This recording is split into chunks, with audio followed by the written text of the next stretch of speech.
I'm John Wagner from the Certified Green Dealer Program. Thanks for tuning in again today.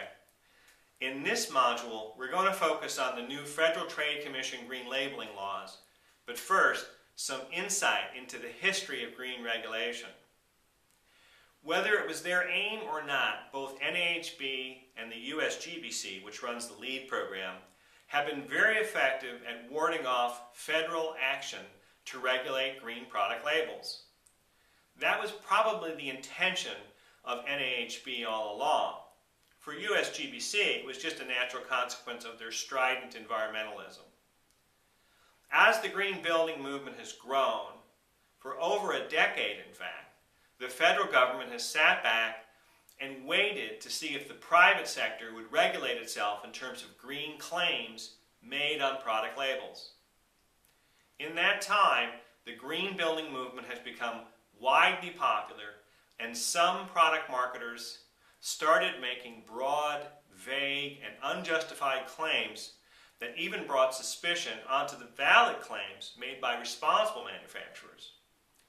The wrongful claims have become so egregious and the industry so averse to meaningful self-regulation that the feds have finally stepped in the form of the Federal Trade Commission, or FTC. You really can't blame the FTC here, because you must have seen labels and slogans that were clearly designed to manipulate the consumer's emotions and environmental concerns. Label claims such as powered by nature, or inspired by nature, or eco-friendly can be found everywhere today. Yet they are largely meaningless unless supported with genuine third-party certified efforts by manufacturers and suppliers. Well, now the rules are changing, and it's reassuring to know that the new rules will reward the companies that have taken the high road all along.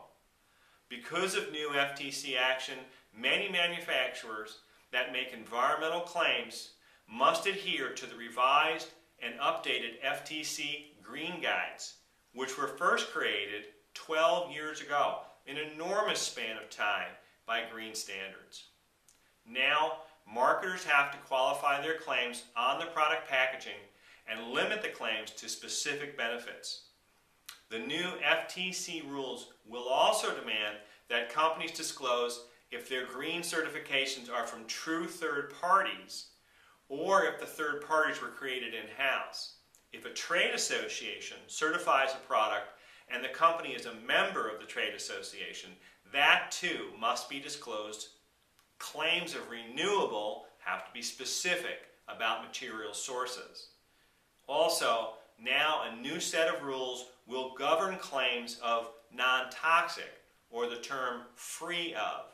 And to give you an idea of how strict these rules will be, a manufacturer cannot claim a process uses renewable energy if any part of the product was derived from fossil fuels. Should you welcome the new labeling laws? In all truth, the reluctance by the FTC to step in until now did nothing for the green building movement. All it did was introduce a level of doubt and cynicism among buyers. But now, when contractors and consumers patronize your stores, you can all have some real assurance that the labels will be telling the truth. And that, in the end, will reward and advance the cause of responsible manufacturers and the green building movement generally. Thanks for tuning in today to hear about these practical approaches to going green and the new FTC label laws. And thanks for accessing the Certified Green Dealer Program for your green training.